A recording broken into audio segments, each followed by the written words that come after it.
When does the penis grow in life? And what makes a penis larger or smaller? These are all common questions that my patients ask me. I'm Dr. Lamia Gabal, a board-certified urologist, and today I'm breaking down the 5 most important evidence-based facts about penis growth, including what is real, what is not, and what actually matters.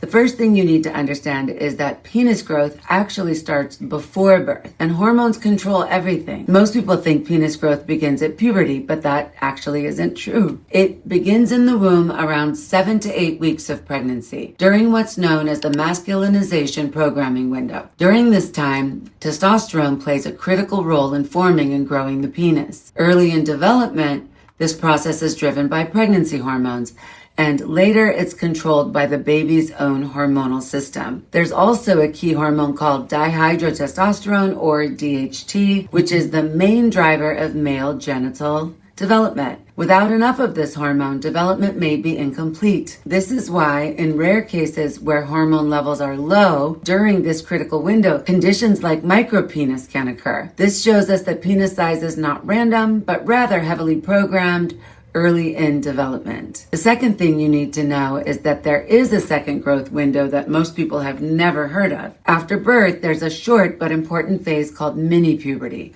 This occurs during the first 1 to 3 months of life, when hormone levels, especially testosterone, temporarily rise again. And during this period, there's measurable penile growth, even though it's subtle. This phase is also clinically important because it's one of the only opportunities before puberty to identify hormone-related conditions early. If testosterone levels are abnormal during this time, it can signal underlying issues that may affect development later on. Most people are completely unaware of this phase, but from a medical standpoint, it's extremely important. And the third thing you need to understand, and what most people do already know, is that the most significant growth of the penis happens during puberty. The most rapid and noticeable penile growth occurs between the ages of 12 and 16. During puberty, the testicles enlarge first, and then about a year later, the penis begins to grow in both length and circumference. One important point is that growth is tied more closely to pubertal stage than to chronological age.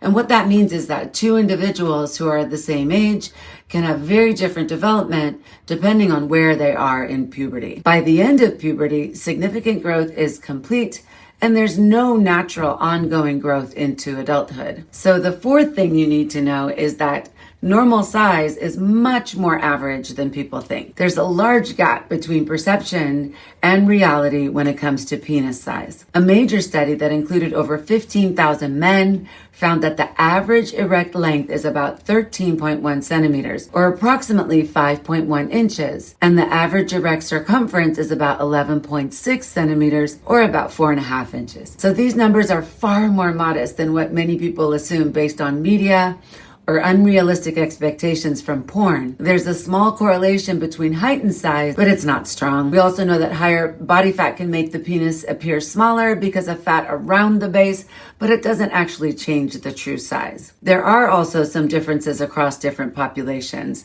but they're much smaller differences than people think. And in reality, most individuals who are concerned about being below average are actually within the normal range. So the fifth and final thing that you need to understand is that hormones, genetics, and environmental factors all influence penile growth, but these affect penis size mainly during development. Testosterone and DHT are the primary drivers, but other things like growth hormone and IGF-1 also play a role in development. Genetics also plays a significant role, as your genetic blueprint helps determine overall development, just like it does with height. Environmental exposures can also influence development, particularly during pregnancy. Certain chemicals known as endocrine disruptors, such as phthalates found in plastics and bisphenol A found in food containers, and some pesticides can also interfere with hormonal signaling. So these chemicals may mimic estrogen or block testosterone, which can affect development during critical windows before birth. However, it's important to understand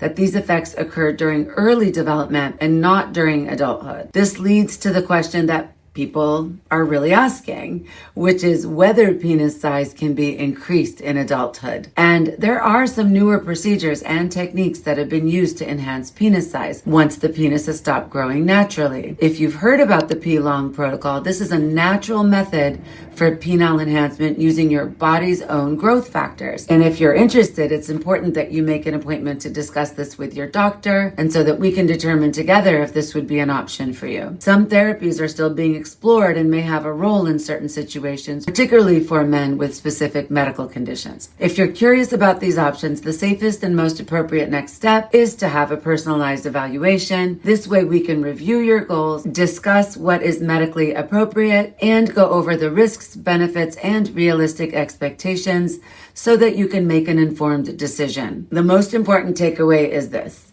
sexual function, confidence in the bedroom, and overall sexual health should not be determined by penis size. From a clinical perspective, however, concerns about size are often more about perception than reality. Understanding the science behind this topic helps cut through misinformation and allows people to focus on what truly matters for their health and well-being. So what questions do you have? Drop them in the comments below and I'll do my best to answer them in a future video.